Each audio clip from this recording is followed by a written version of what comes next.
Hello guys, magandang tanghali. Meron na naman tayong isang parts ng automatic washing machine. Explain ko sa inyo kung paano to gumagana, paano malalaman kung buo o sira. So, iba't ibang klase siya. Meron siyang dalwahan, merong tatluhan, merong isahan. So, mag-focus tayo dito sa isahan kasi itong isahan is nalilinis. Kaya nating linisin mag-isa. Bitawan ko muna to. So guys, ito yung tinatawag na solenoid valve or water inlet valve. Ito ang responsible sa pagpapasok ng tubig sa ating mga automatic washing machine. So once na ma-setting natin or once na ma-on natin yung washing machine and then ma-setting natin, once na plinay natin or in-start I mean, ito yung unang pa-function. Ito yung magpapasok ng tubig. So kailan ba ito gumagana?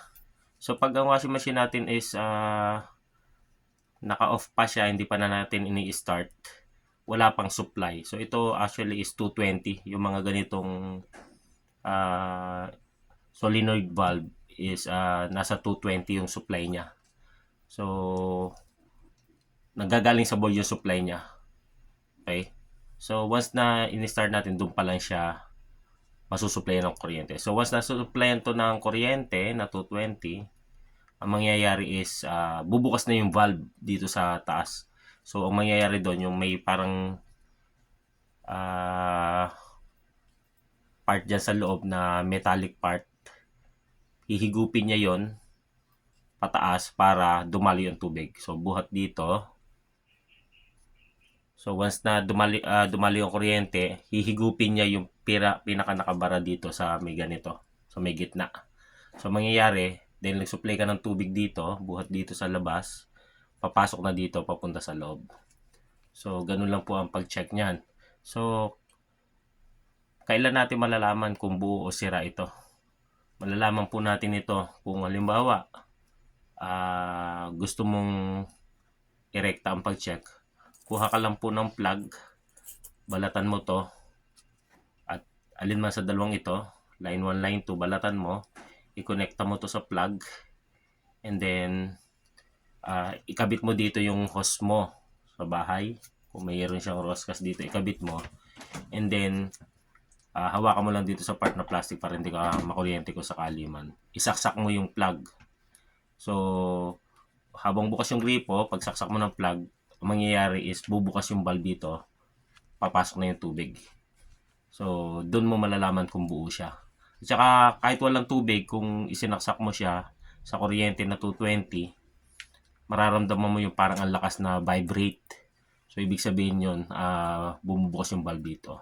So pag nasira ba to, automatic papalta natin? Hindi. Especially pag ganito, yung may nakita kayong tornilyo.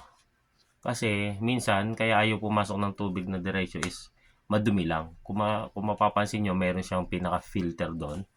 So kung may ganyan pa yung washing machine nyo, yan lang yung lilinisin nyo. Pag tinanggal nyo dito yung nakakonect ka sa gripo, pwede nyo tong hugutin ng plies or long nose. Malilinis nyo siya. And then kung talagang parang madumi na siya, may pumapasok pero parang mahina, posible madumi dito sa loob. So tatanggalin nyo lang yung 4 na wire na yan. And then hugutin nyo, tandaan nyo kung paano nyo hinugot. And then linisin nyo lang yung mga makikita nyong goma sa loob. Ibalik nyo ng tama. Kung paano nyo tinanggal, ibalik nyo lang. So yun na yun. So madalang po ito masira. Ganun lang po yung pag-test. At iyon ang functions nito. Okay? Kasi hindi po mapasok ang tubig, ito na agad ang unang issue. Gumagana yung board, ayaw pumasok ang tubig, ito lang muna.